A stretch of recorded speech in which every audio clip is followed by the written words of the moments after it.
Welcome to House of Horns. My name is Victor Corona, aka Vic the Producer, and today we're here to preview the matchup of in Week 3 between the Los Angeles Rams and the Philadelphia Eagles.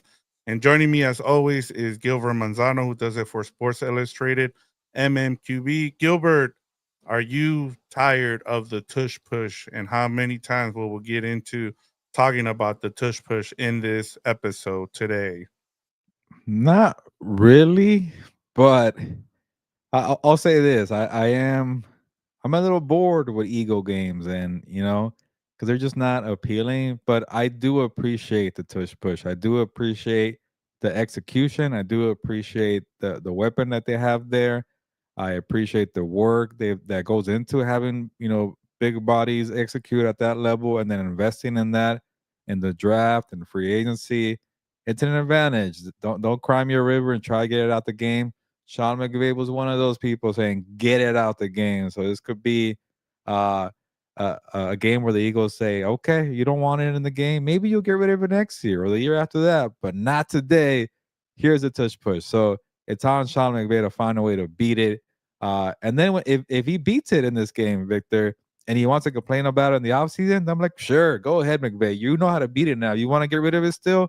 Go ahead. So it's a lot riding on the line for this tush push controversy. Yeah. Yeah, and we'll get into all that. We'll get into some of the comments that he made about the tush push and some of the things that came out of that Chiefs game. We'll get into all that, but we'll get into the latest news and notes, plus storylines for both teams going into this matchup. And lastly, we'll do our game predictions.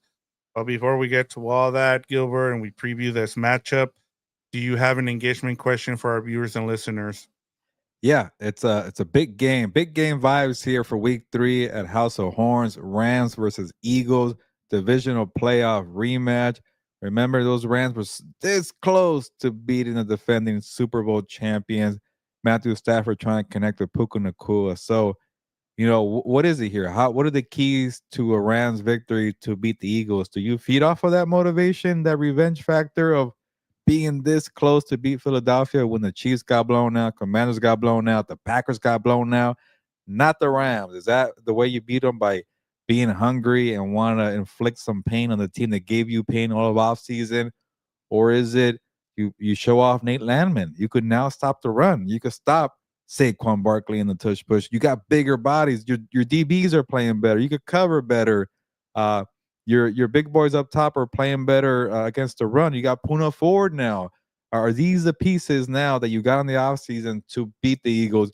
And on the flip side, if you're able to contain them and you play keep away, you got Devontae Adams now to push the ball down the field with Puka and Matthew and Kyron. So what are the actual keys here for the Rams victory? Let me know in the comments here. Yeah, a lot to get into, especially with both sides of the ball. I think there's some ways where you can beat the Eagles now, especially after what they've shown the first two games. But we'll get into that and we'll break it down. All right, Gilbert, let's get to our Rams news and notes segment plus injury report. We'll start off with the injury report for both teams here. The Rams injury report hasn't come out yet, but I Sean saw it. McVay, I saw it yeah. somewhere. Rick. I'm gonna Oh, rattle Sean it off. McVay did, yeah. But Sean McVay did give us a heads up on it. He said Steve Avila, who has a sprained ankle, and defensive lineman Brandon Fisk who has an oblique, will not practice today. Rob Havenstein and Devontae Adams have a veteran rest day, but are expected to practice on Thursday. And a limited participant will be Kobe Parkinson's tight end with a shoulder injury who missed last week's game against the Titans. So that is your injury report for the Rams. And then for the Eagles, running back Will Shipley did not practice today. And then they had three players on limited participation. Jalen Carter with the shoulder, tight end Dallas Goddard, who missed the game against the Chiefs with the knee, and quarterback Tanner McKee with the right thumb. So those were limited participants. Yeah, so that takes care of the injury report. Anything that stands out to you from both of those, from the Rams and the Eagles perspective? Yeah, maybe the only concern from the Eagles front is 'cause I'm sure Jalen Carr is going to play, but if Goddard has to miss a game, this might be a game where you need Goddard, where you need to have a little more of a passing game than what you've had the first couple weeks here, because I think the Rams are better defensively. I think they're gonna get him off the field a couple times to set the tone. And if you fall behind to Devontae Adams, Puka, and Stafford, you better have some pass catchers. So if Goddard's not available, that could be a tough one for them. Yeah, and yeah, he's been the security blanket for Jalen Hurts, especially since they've been controlling the clock, and so not having Dallas Goedert, I think could be in uh something to keep an eye on. Hello, But it looks like Bernard. we have Bernard in our comments, who's a Eagles fan, and he's feeling very positive about Bernard uh, dog. How's it the going? Nard dog from The Office there. All right, Gilbert, let's get to I guess our Well, the well, real quick, notes. Victor, for the audio Yeah, people, Bernard is saying Eagles are going to beat your ass. So yes, you're that people in the audio version, Rams fans, get fired up from Bernard yeah. dog. Big game and game in week 3, so ready to go. Philly fans are already in the comments, which is awesome to see. We expected that in this matchup here. Um, so a couple of things here in terms of the notes, Gilbert. Rams have signed cornerback Trey Brown in the wake of Ahkello Witherspoon's clavicle injury. Yeah. So they signed Trey Brown. Is that what you said? Sorry, missed the Yes. first part. Yeah. Yeah, So yeah, they he's an signed Trey Brown. experienced Seahawks cornerback. I don't know if you saw how many starts he's had, Vic, but I know he's played a good amount for Seattle. I'm not sure if he's bounced around after that from Seattle. Do you know that, Vic? Yeah, his biggest thing is that he's been injured a lot. So that's been his biggest thing. If he can stay healthy, he can be someone that can help out. Yeah, I remember Trey Brown's name from those Seattle days where they were trying to make Rick Woolen a thing. He has not been good, by the way. Nope. But I'm checking. Yeah, he was with the 49ers last year. I'm well, actually this year. So I think he got waived from the 49ers. Was with the Seahawks 21, 22, 23, 24. He had some good depth there for guys like, Witherspoon with the Seahawks and Woolen, like I mentioned. So he's a good backup. And I'm not surprised that the Rams took him. By the way, the Rams took Darion Kendrick, who's playing well. So you know what? Just kind of feed off of each other and take each other's cornerbacks there in Seattle and LA. So you need the help though, because with Ahkello Witherspoon, that is not Devin Witherspoon from the Seahawks. He's been playing pretty well. So to lose him, that's a big blow. Bringing somebody experienced like that, like a Trey Brown, why not? Yeah. And we figured that once they lost Ahkello Witherspoon to that clavicle injury, they would bring somebody in.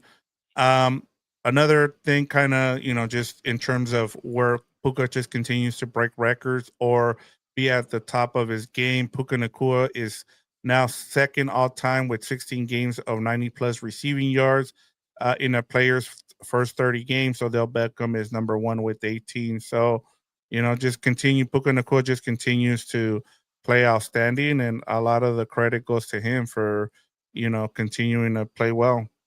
Yeah, it's become like the mailman. Puka Nakua is always going to deliver and arrive and be on time and bail people out. And Bernard, believe it or not, I think Puka Nakua and Devontae Adams are going to give some problems there to that Eagle secondary.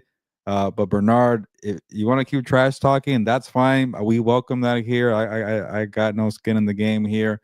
But Yeah. do you have anything you want us to discuss or anything you feel good about for the Eagles?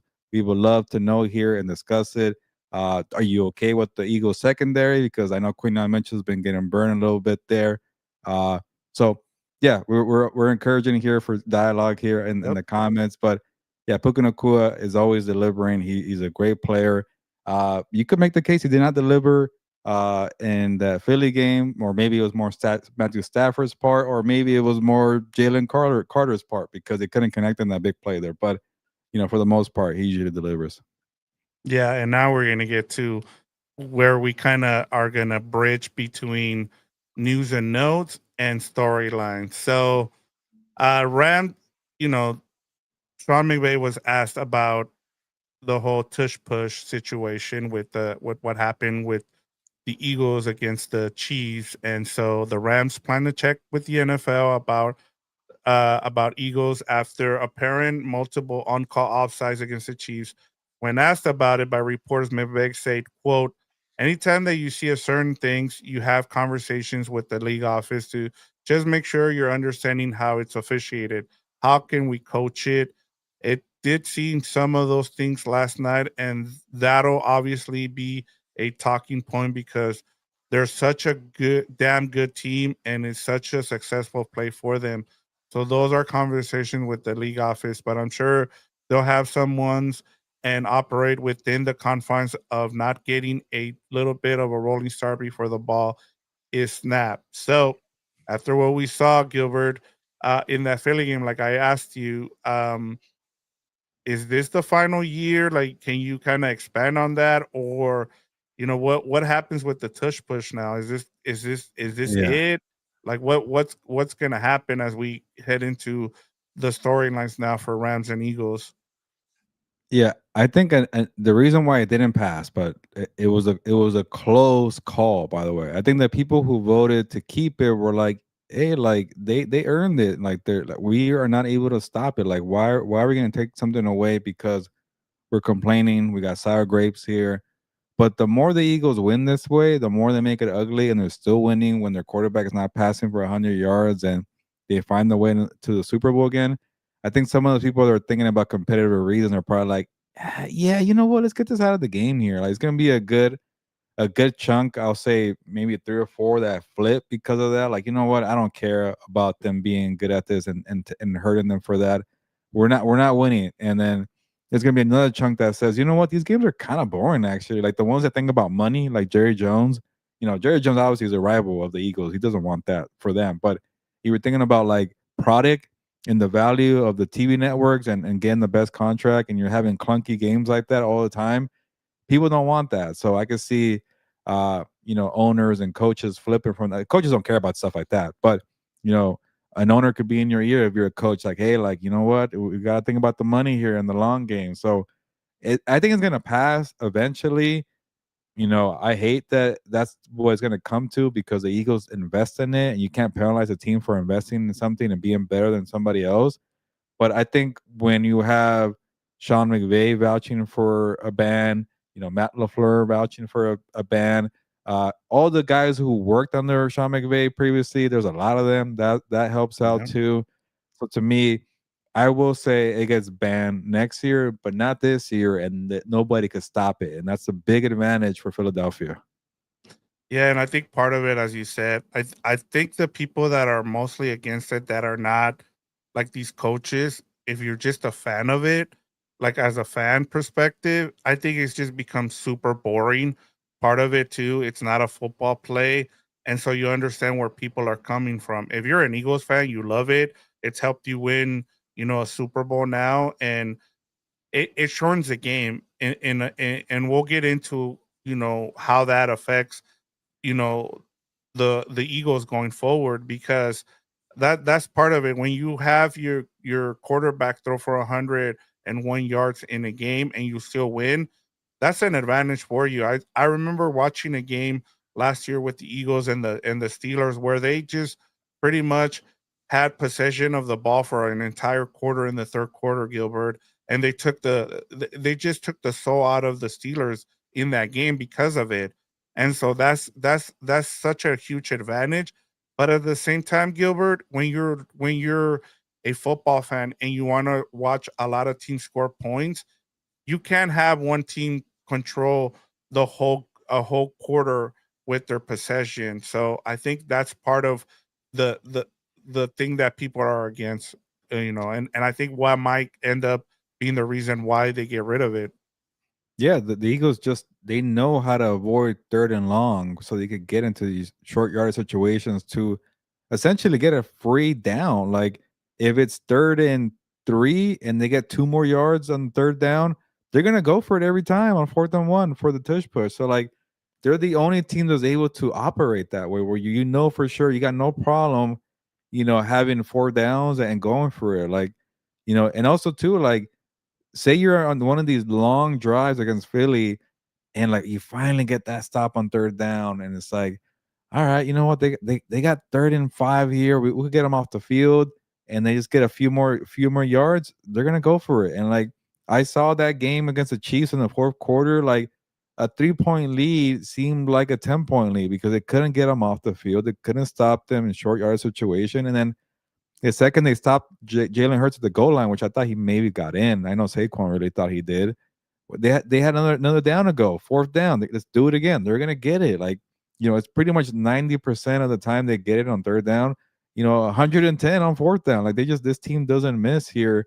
And yeah, the game is ugly. It's clunky. But they have the horses for a reason. They invested in it.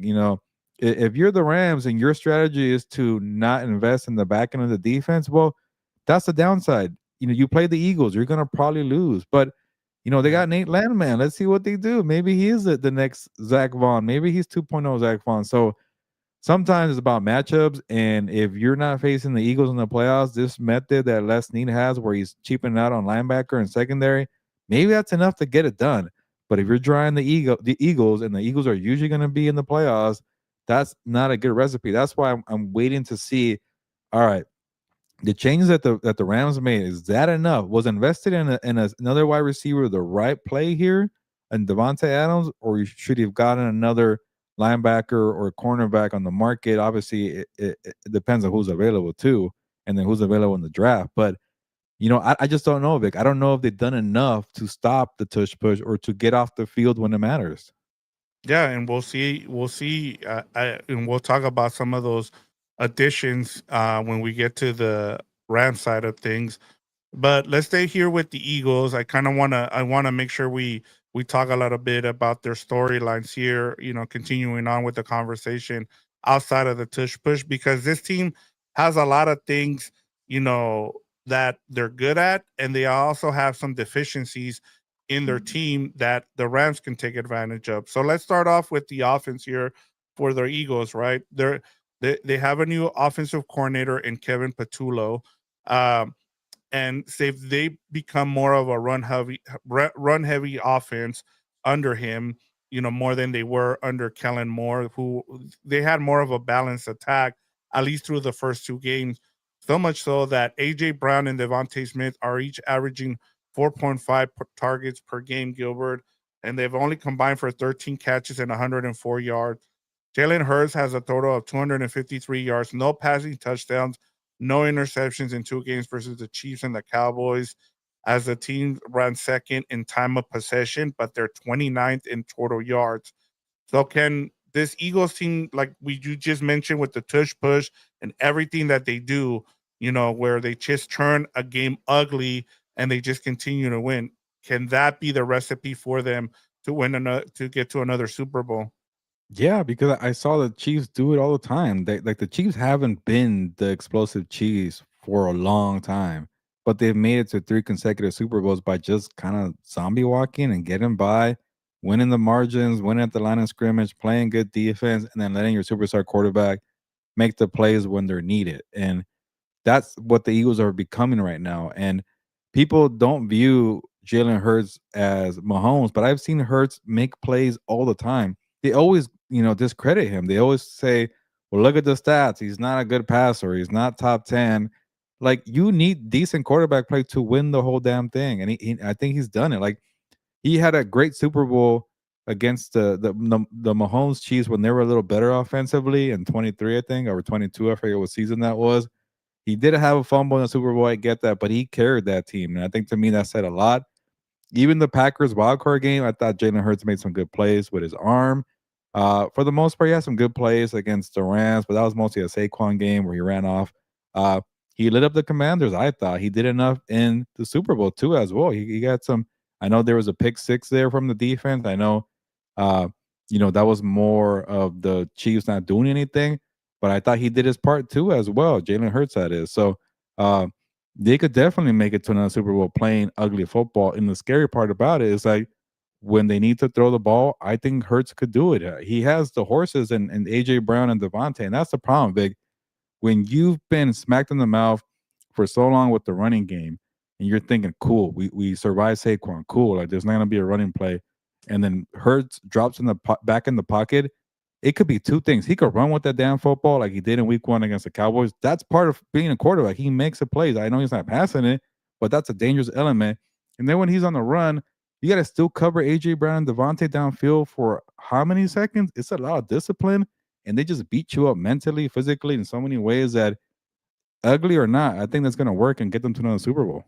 Yeah, and that's why I think, when we get into it, I think for the Rams is they have to control their side of the ball. Like they have to get out to an early lead. That's why I always thought, even in the game against the Eagles, like, or try to receive the ball first and try to get ahead on this team, because then you make them try to have to score right away, as opposed to letting them score first and you're the one having to catch up, and they can control the momentum of the game. So that'll be something to kind of keep an eye on. But in terms of them winning ugly, yeah, this is a recipe. Like, you're starting to see it all over the league with the Chargers, with some of these other teams, where they're just saying, you know what, we're going to shorten the game. We're going to let our defense do a lot of the work. But here it's a lot of their offense. They're the ones controlling. It's the opposite, where you're relying on your defense for another some of these teams. With the Eagles, it's like, look, we have a weapon here with the tush push. We're gonna take advantage of it. We're gonna control the clock, and we're going to submit you to the point where you no longer want to be part of this game, and it's going to be boring, and nobody wants to see this. So I think that's the thing. As long as you win, that's all you care about. So I think that's the thing, is until things change, you're going to be able to write that to a Super Bowl, I feel like. Yeah, Henry Camacho said it best. Ugly is another just win. So just Yep. find a way to win. Who cares if it's Yeah. ugly, A win pretty, is a no win. style points. A Yep. win is a win. Yeah, I'm with you, and we'll get to the rest of those comments when we get the. I just want to get through, these storylines with the Eagles, and then we'll get into the Rams, and we'll have a big conversation. And I want to get those comments on here. The other part of it, though, this is where you can take advantage of the Eagles. I feel like they lose four starters on their defense, Gilbert, from last season. A lot has changed since the playoffs. They haven't looked as good through the first two games. You have Adoree Jackson, who replaced Darius Slay. You have safety Andrew Makuba, who replaced CJ Gardner Johnson. Outside linebacker, you've been kind of going back and forth between Jalex Hunt and Josh Uche, replacing Josh Sweat. And now you have Jihad Campbell, who, they had Oren Burks, who actually replaced N'Kobe Dean, who got injured late in the season, and they've had him. So you lose four starters, and they haven't looked that great. I think part of what's carried this team through the first two games has been their offense. So will losing four starters, Gilbert, on defense be too much to overcome for this Eagles team? And do you see, like, I guess, Big Fangio? Is this something where relying on Big Fangio is where, you know what, I don't need to worry about that defense just because I know who they have as their defensive coordinator? Honestly, I think it comes down to, can you create pressure with just four guys? Because if you're able allowing Cooper DeJean to maybe help out some of these cover guys, where he's not having to play, slot cornerback as much, where he's able to kind of just see, okay, what's going on here? Can I protect here? Can I make a play here? And not worry about having to be a blitzer because you can't get a pass rush with four guys. To me, that's big, because Vic Fangio loves to be flexible with that chess piece that Cooper DeJean is. So we saw it in the Super Bowl. We saw Jalen Carter and Milton Williams, who is now with the Patriots, and Nolan Smith Jr. They were able to create pressure with four guys there. So, I know Jordan Davis, the replacement for Milton Williams, has not been great. There's other couple guys there I'm blanking on names on that are supposed to replace him too. So they got more numbers, not as much star power without Milton Williams, but you got Jalen Carter, who I think is one of the best defensive tackles in the NFL.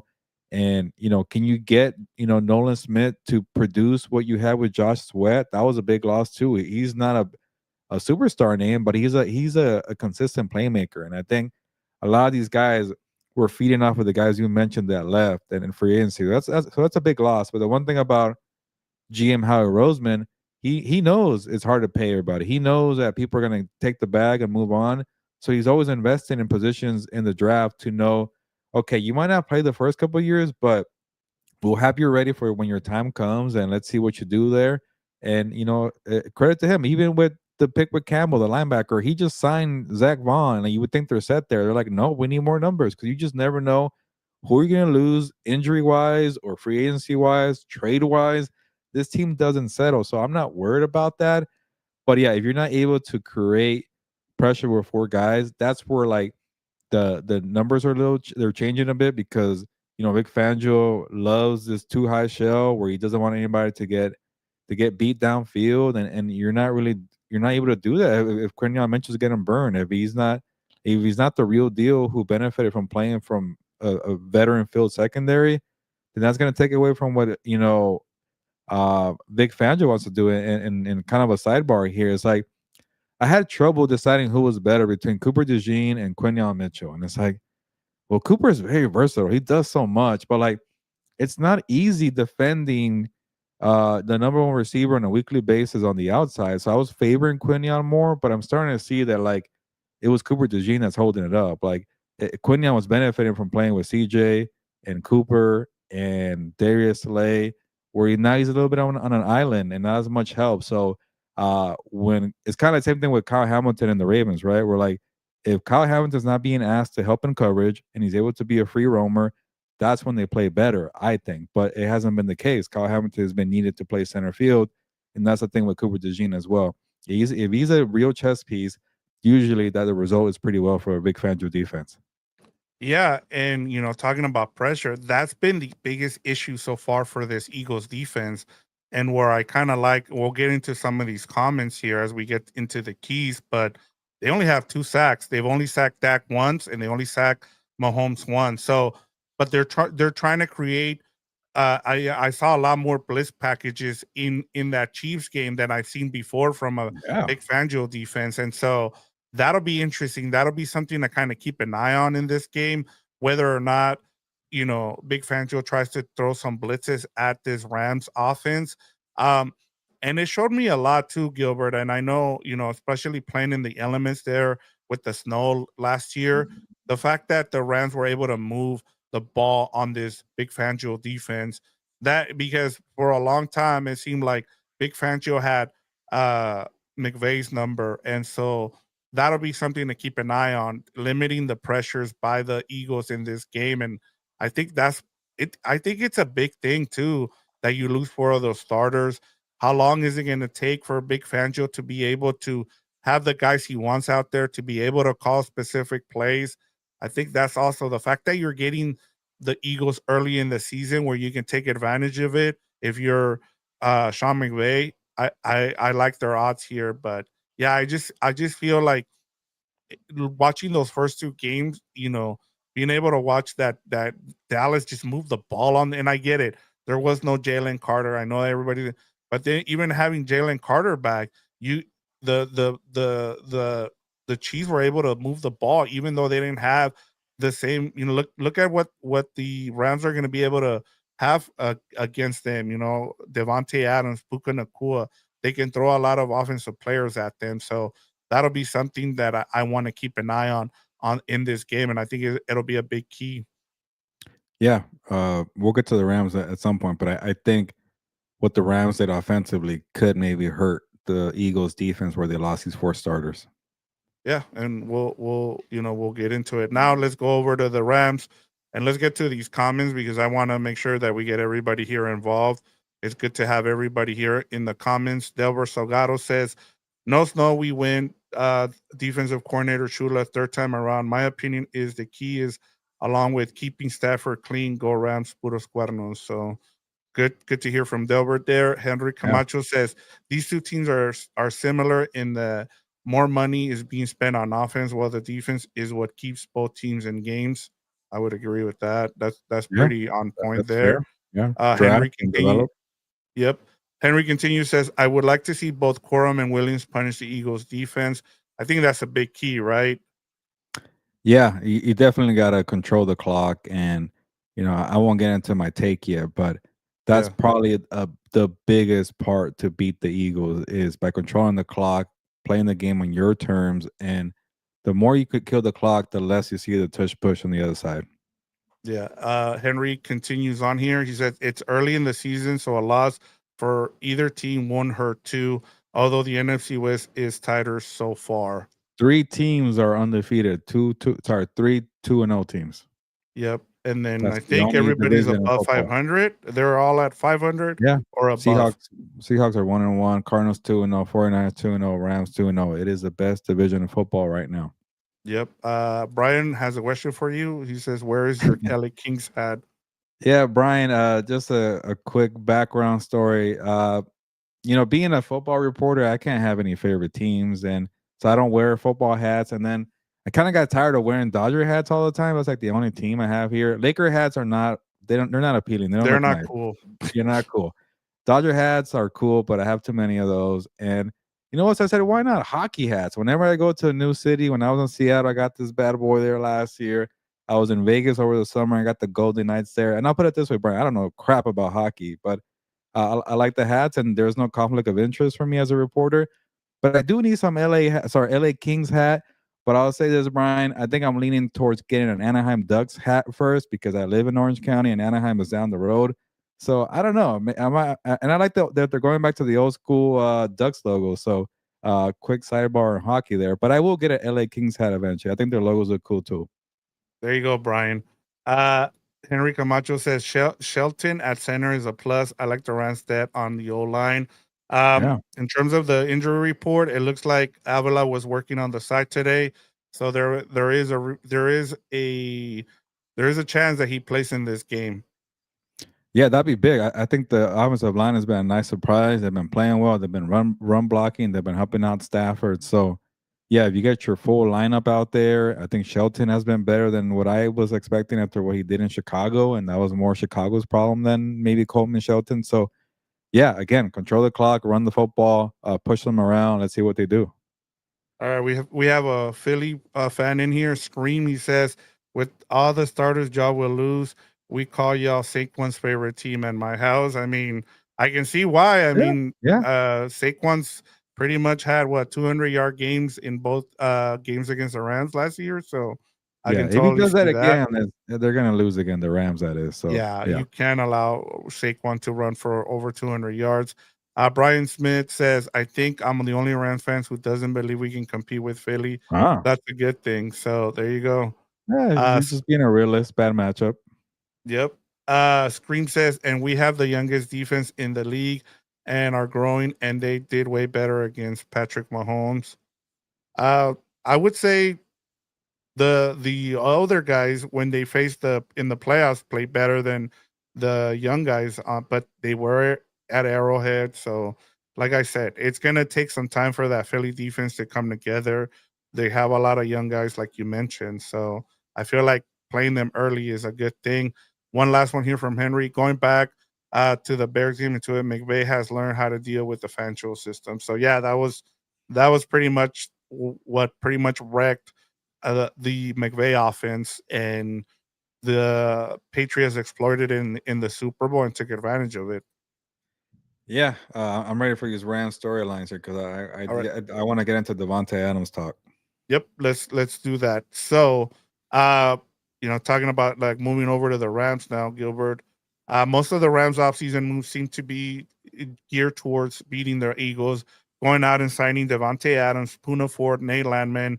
That was a name that not a lot of people were like, "Oh yeah, that's a guy you went out to go get." But we're all made to cover a lot of the weaknesses.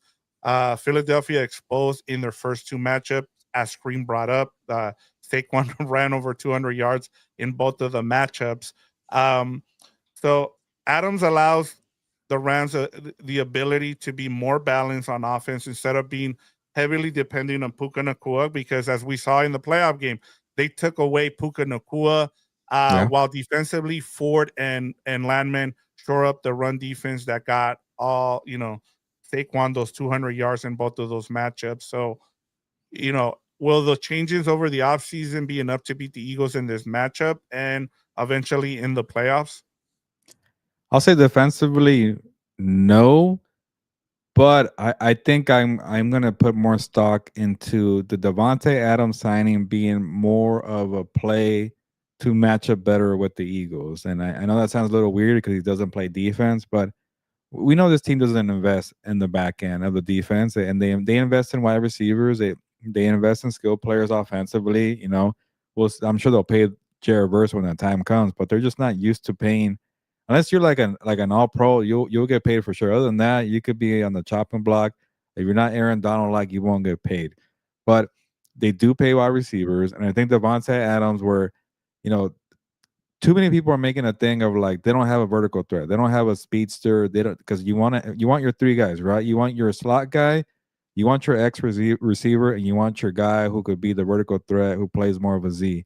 Uh, but it's just football is not meant to be played the same way as everybody having the same personnel, the same skill set, and I think having Devontae, it was a little weird because Devontae needs the ball a lot, but he's not a burner. Same thing like Puka Nakua needs the ball a lot, but he's not a big downfield threat. He'll get some big chunk yards. At least Devontae. I think Devontae is better at those 50-50 balls where he's not fast, but he'll come down with them, when they're contested. And Puka Nakua is pretty good to an extent when it comes to that. I'm not trying to limit him. But the point is you have two guys that could make plays and get first downs and just make plays sideline to sideline. It won't come in a hurry. It won't come in bunches, but they're going to get you first down. It's going to be third and short, automatic to Devontae, automatic to Puka Nakua. And what are you doing while you're getting these long drives? You're keeping the Eagles offense off the field. And if you're able to execute for a long time and then end those drives with a touchdown, like that puts so much pressure on the Eagles, and you take away what they want to do, which is they want to make the game muddy. They want to control the clock. They want to run the football. They want to make you feel gas. They want you to feel like you've been out muscled, and you don't have the mental fortitude to keep up. So if the Rams are playing keep away with Devontae and Puka Nakua, and they're just kind of taking their time and they're ending these drives with touchdowns, and we've been talking about the Eagles secondary being shaky, the Eagles being young defensively, like I can see Devontae Adams and Puka Nakua giving them a lot of trouble, and you got to get the running game going too. We can't forget about the running game. Blake Corum and Kyron Williams, your O-line might be healthy now. You got Matthew Stafford. So if you have these long drives, and sorry to call out the Raiders, big, and you're not finishing with touchdowns, you're not going to win. If you're going with field goals, you're going to lose.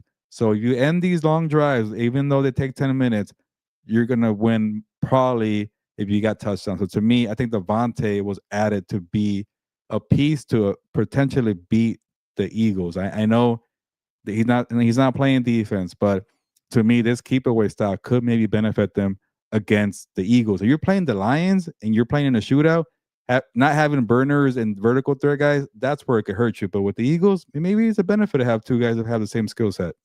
Yeah, and I'm with you. I think that was a big reason why McVay made sure that he put in the full court press to go and get him, was because he knew what he can mean to this offense, especially what they weren't getting from Cooper Cup anymore.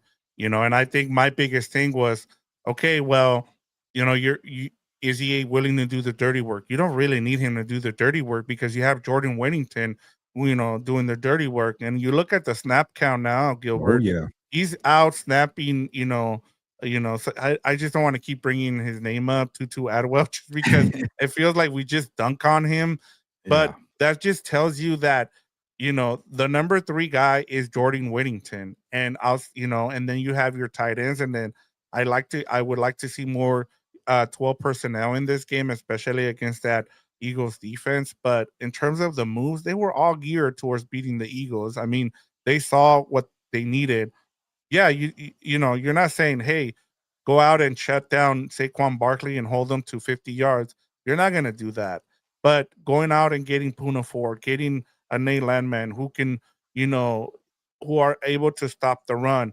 You're trying to limit his output there. You don't want him going for over 150 yards.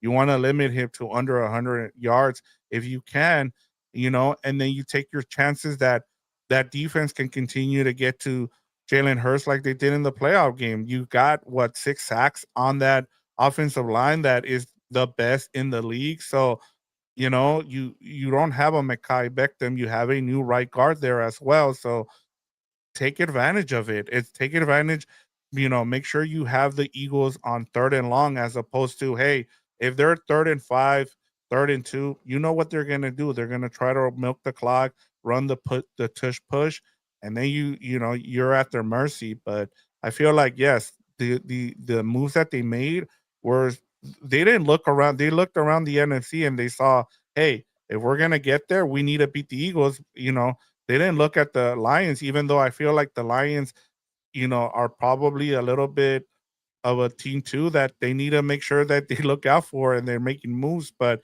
it's just the Eagles have been more consistent over the last 5 years, Gilbert.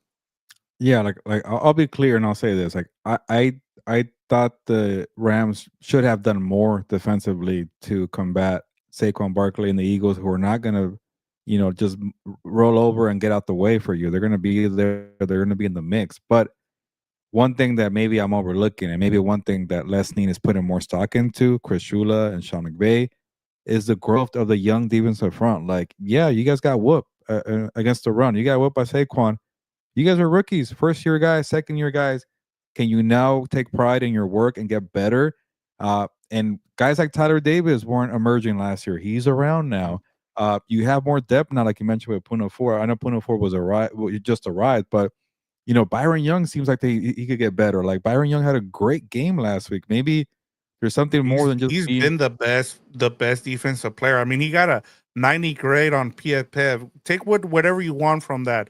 But like I said, like my eyes told me that he was the best player, and then PFF told me that he was the best player on that field against the Titans.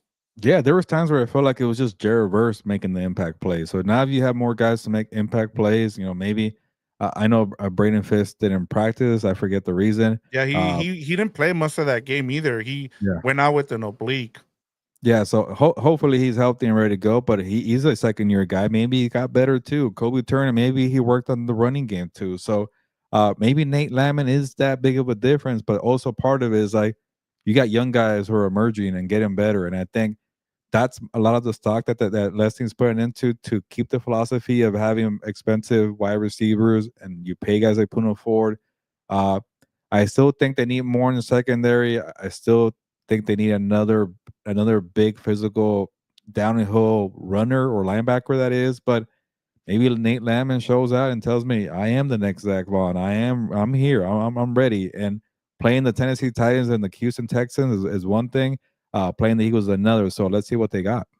Yeah, and I mean, we'll see if Omar Spates takes that next step Him too, too. Gilbert. I Yeah, think good that's point. someone to kind of keep an eye on. But I'm with you. I'm still iffy on that secondary. We'll see if they make the necessary adjustments in this game to be able to hold up. Quinn Lake had a better game. He got kind of exposed against the Texans, so it was good to see him bounce back. And Darius Williams, after not having any snaps in the first game, coming back in the second game and you know, uh, you know, being told, hey, you got to be ready to go, and he was ready to go. So Gonna be shout out needed to a him lot for. more. Yeah, Yep. it's gonna be needed. All right, Gilbert. Let's get to the keys to the Rams win versus the Philadelphia Eagles. Where do you want to start? Do you want to start on offense or you want to start on defense? Uh I guess I'll go with the defense for the Rams and keep doing what you're doing, Byron Young. But I want to see a game where like what Jared Verse did in the playoffs, like he was a one man wrecking crew, but not like if you get everybody involved, like you invested heavily in the defensive front. So let's have a game where like, you know, the Falcons on Sunday Night Football, it seemed like all the draft picks came through and got sacks on JJ McCarthy. If the Rams are able to get a complete performance from the front, where everybody has half a sack or one sack, and then you look up and it's like 6 or 7, like damn, that could be a key there for smothering Jalen Hurts and Saquon Barkley if you get a lot of pressure and create havoc in the pocket. Yeah, I mean, I think we're on the same level here in terms of we know what it comes down to, right? It comes down to stopping Saquon Barkley and Jalen Hurts here from gashing them with long runs. We saw in that playoff game, Jalen went for a long touchdown, on the right side, and then you see Saquon, breaking a bunch of runs. So, some of the things that I like that I've seen from the Rams is that they're one of 6 teams that hasn't allowed a rushing touchdown. So they've improved there. I think they've only allowed one touchdown in the first 8 quarters. So there's something. There's also that. The thing is, though, man, the Eagles are a different breed, like you said, Gilbert. The Eagles are 5 for 5 in the red zone. They've scored touchdowns on all 5 of their possession. and then just continue to put pressure on quarterbacks like you have. I mean, it seems like what was it, like week 14, week 15, where they're just started racking up sacks. They're second in the league right now with 8 sacks. They had 5 against the Titans. And so just continue. Like they even had like 5 sacks against the Eagles. So it's not like they haven't gone up against good offensive lines and not had good had sacks. So I think that's the thing. Continue to put pressure. And as I said, you want to keep this team in third and long, second and long, so that way they don't chip away at the clock and they don't have they're not able to be in third and one, third and two where they can run the tush push. Yeah, no, I'm with you. And on the offensive side, like to sticking to the theme of like going on your strength and what you build on. And defensively, they built on the defensive front and the pass rush and getting enough guys there and the post Aaron Donald era were like, yeah, you don't have an Aaron Donald, but you have 4 or 5 really good guys. So that's why we're talking about the defense. But offensively, their strength is wide receivers, or pass catchers to be exact, because you got maybe Ferguson does something the rookie. He hasn't really done much, but Davis Allen's got a touchdown. You still got Higby. Kyron can make some plays out of the backfield every now and then. But your strength is Puka Nakua and Devontae Adams. So to me, if this is the way you're going to build your team, Les Snead and Sean McVay, then your strengths better show out and deliver against a team like the Eagles. So I do have questions about the way they built their back end of their defense, but if you're that dominant at wide receiver to control the clock, and then when the time comes for your edge rushers to make money, it could go a long way. Like honestly, like if these moves pan out for Lesney, he could maybe be executive of the year. But again, I just don't know if it's gonna pay off with the Eagles, and we're gonna find out. But you gotta lean on the wide receivers. You brought Devontae Adams for a reason. You brought it up, Vic. They had Yep. a full court press on Devontae to bring him in. Now let's see what you were thinking about Sean McVay for bringing him in. Yeah, and kind of going off of that, Gilbert.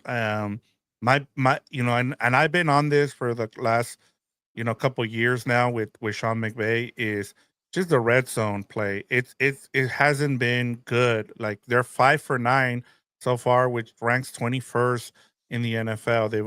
And you were talking about the Raiders earlier. When you get to the red zone, you got to be like the Eagles. You got to score touchdowns. You can be settling for 3 yard field goals there. I think that's a big key. If you get in the red zone against these Eagles, you got to make them pay and score touchdowns. The other thing, Gilbert, on offense, you can't have Kyron Williams rushing for 66 yards and expect to win, Yeah. in consecutive games. Yes, get Puka and Devontae involved, but the trenches, you got to win the trenches here. You got to, if they're going to play keep away, you have to continue to run the ball, be able to rush for 100 yards. I forget what the stat is with Kyron Williams when he rushes over 100 yards and what the Rams record is. I'm sure it's really good. And then the last thing, Gilbert, protect Matthew Stafford. As I brought up earlier, the Eagles defense has not put a lot of pressure on the first two quarterbacks they faced. They've only gotten 2 sacks, so don't allow the Eagles defense to break out and have their first multi-sack game of the season. Continue to do what you're doing, keep them upright. And yeah, that's a recipe to win this game. Yeah, no, I'm with you because they could break out at any moment when you have Jalen Carter. If he's creating pressure in the middle of that, offensive line, that's gonna make life easier for the edge rushers. So, yeah, they're not playing well for the first 2 games, but it doesn't matter to me when you have a guy like Jalen Carter. So you better protect. And you're playing at home, so that crowd's going to be, Yep. into it, especially going up against the Rams and We, what they saw in the playoff game. So, we've seen the uh, comments. These Eagles fans are rowdy, man. yeah, they're ready to go. They feel like, hey, it's just the Rams. It's just going to be another win for the Eagles.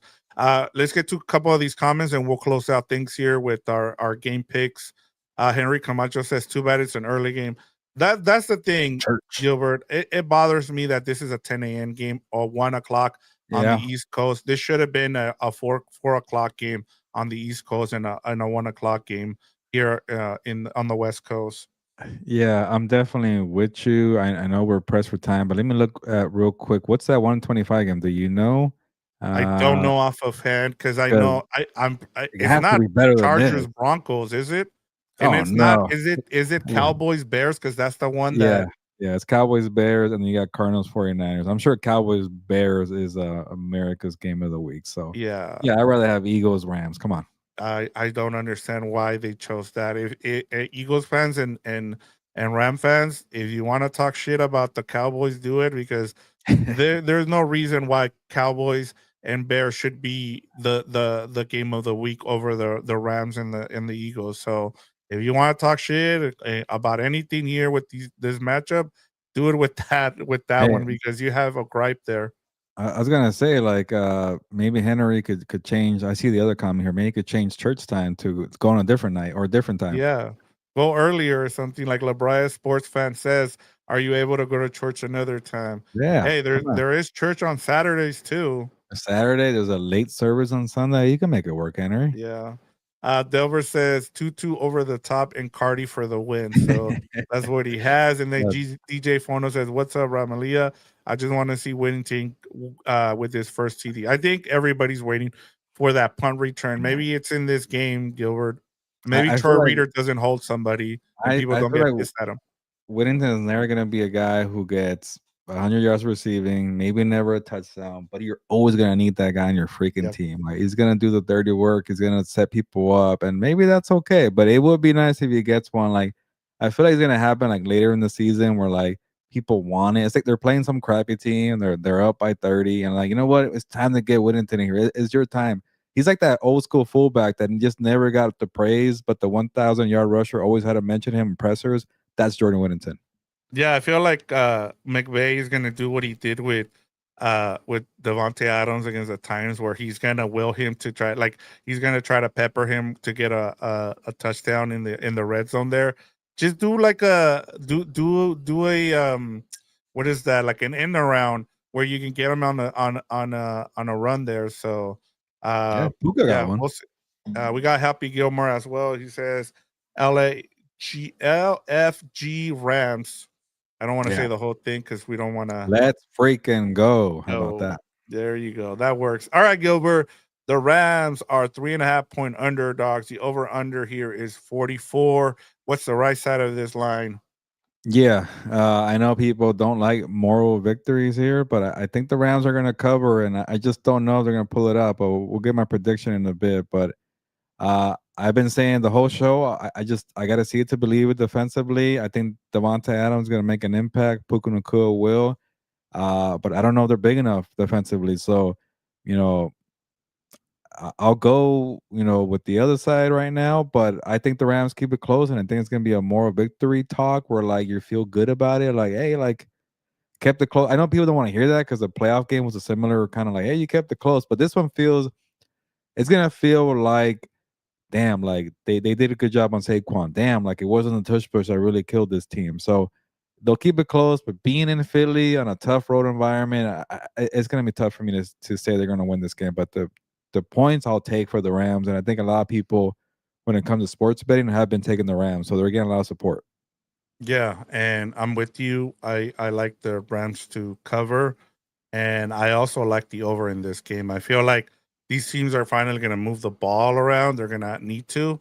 Um, so we'll see. We have Rudy says he took the moral victory last week. So If you're talking about he's the Raiders, that was not a yeah, moral victory. That moral. was a beatdown. Come on, get out of here.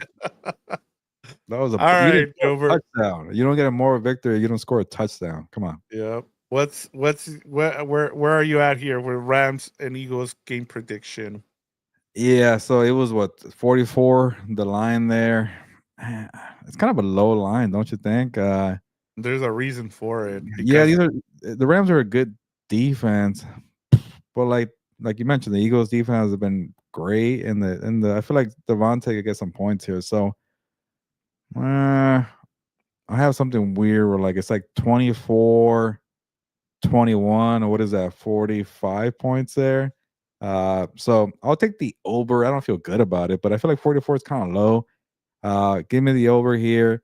You know, I don't know if the Rams could get 3 touchdowns, but give me 24-21. Eagles take the victory, and the Rams get the more victory. That's a real more victory, Rudy. Yeah, that's a real. Uh, I'm gonna go the other way. I'm feeling positive here with the Rams. I like what I've seen the first two games, Gilbert. Like I said, I haven't liked what I've seen from the Eagles. Yeah, the ugly, playing ugly and winning games, that's great and all, but you haven't really faced a team like this yet, where I feel like you have guys that can hurt you. And yeah, the Cowboys were able to move the ball on this defense without Jalen Carter. I understand that, but the Rams defense is legit, I feel like. And the reason they went out there and made the moves was to be able to go and beat a team like Philly. I feel like Big Fangio doesn't have, things rolling like he'd like to. I think it takes him a little while to figure out how he wants his team to run. As you remember last year, Gilbert, they lost to the Tampa Bay Buccaneers early in the season, and there was question marks about this Philly team. And I feel like they're gonna lose this game, figure things out, and then they'll go on a run again. But I feel like in this game, I like the Rams, Oh, and I like them to win here as my light just went down. did you have an But yeah, earthquake maybe over that's there? maybe that's a good sign or a bad sign. I don't know. Take it as you will, Gilbert. Yeah. But yeah, While you get your stuff together, what was your score again, Victor? I like the Rams 27-20. Okay, so you got the over. You got a 7 point victory for the Rams there. That's a tough one there, but yeah, I got the over two there, and I don't feel good about my pick for the Eagles. I think the Rams did enough in the offseason to keep it close, and that's why I'm talking about more victories. But I think I got to see it. I got to see Nate Landman be a thing. I'm not gonna give them credit for Texans and Titans. That two teams are winless right now for a reason. Uh, and then like say you do stop the run, like it's not an easy feat to stop also AJ Brown and the Devontae. Like people are making too much of a big deal of the passing attack, but I'm like they haven't needed it. So when you need it, can the DBs cover AJ Brown and Devontae? That's a tough ass too. They're just too many weapons. Where like people are too caught up on the ugly football, but I'm like, they could do more than that. And we'll find out if the Rams are ready for that. That's why I like the over in this game because I feel like the Eagles are going to be forced to be more than just playing ugly I could see football. that. Yeah. Yeah, and so they're going to have to get AJ Brown. They're going to like there's the whole talk about him not being involved as much as they should. They're not running routes for him. Devontae Smith has more yards than him and more they're tied in targets with both with 9 so far. So I just feel like they're gonna make the Eagles be able to play a little bit better football that they have the first two games. And it just feels like they're gonna have to score a little bit more, and it's gonna be a more of a up and down game where both of these teams' offense are gonna have to, move the ball on each other. And I just feel like the Rams are the better team right now, earlier in the season because they have their stuff together. Yeah. I think it's the first time this year that we're split. I think the Yep. first game we were both Houston. That did not work out. Last week we were on the Rams. There was no jinx there, even though it seemed like it at first. And then Yep. the Rams pulled it out. So we'll be split here. I'm taking the Eagles. You're taking the Rams. And regardless, I'm expecting a good game. A good, I hate saying playoff preview this early, but it could be that. I'm kind of hoping we get that game we got between the Rams and the Ravens a couple years ago, where it was that Oh, same yeah. 10 a.m. window where they were just going back and forth. Everybody was thought it was going to be like a low scoring game, and then all of a sudden, like both of the offenses just were going back and forth, and it was won on a punt return by the Ravens. Yeah, I remember that. That was 2023. Yeah, the punt return there. So that's when special teams wasn't good for the Yeah, that Rams. was their special teams is a lot better too now. Yeah. All right, Gilbert. Well, we've done everything here to preview this matchup. We got all the comments on here, making sure that I did. There we go. So, Gilbert, we got everything here. We gave out all our knowledge in terms of this matchup. Now we get ready for Sunday morning. For those who have to go to church, that sucks, but maybe you can change things around there and you can watch this whole game because I feel like it'll probably be the best game of the week. And unfortunately, just like it was with Giants and Cowboys, it's going to be on the 10 a.m. Window. Yeah, maybe Henry, maybe don't change your church time because you were probably at church last week when they were playing the Tennessee Titans and they beat the Titans. So keep a Yep. good thing going there. Send your prayers there and say, please, Saquon, don't go off for 200 yards. But you'll figure it out, Henry. But yeah, check out everything we're doing on Compas on the Beat. We got a lot of content. Victor and I just finished week 3 of Game Week with the Compas. That's where we preview the games of the week, the 3 best games of the week to be exact, and then we do a lot of our best bets. We break down some games where we see some value in terms of betting. We give you some super dogs, we give you some good favorites, we give you everything there. So check that out. If you're on TikTok, you want to talk fantasy football, check out Compas on the Beat. Check out my personal TikTok at GMonsanto24. We do that on Thursdays to talk fantasy football 1 hour before Thursday Night Football. If you're willing to talk more football on Monday, you got Lunes Live. You want more football on Tuesday for Compas. You want to talk about Chargers and the Broncos. What's Up Bolt has you covered. We're doing everything here on the Compas on the Beat network. Yep. You got it all there. Look at you just out there just promoting the rest of the network here. But Gilbert, I think it's time for us to go. We've done everything we can to preview this matchup. Everybody has all the knowledge here. We're ready to go and get ready for week 3 between the Rams and the Eagles. So get us out of here. Yeah, let's get out of here. Again, check out everything on Compas on the Beat, but it's time to get going. Ya nos vamos, pues. Vámonos.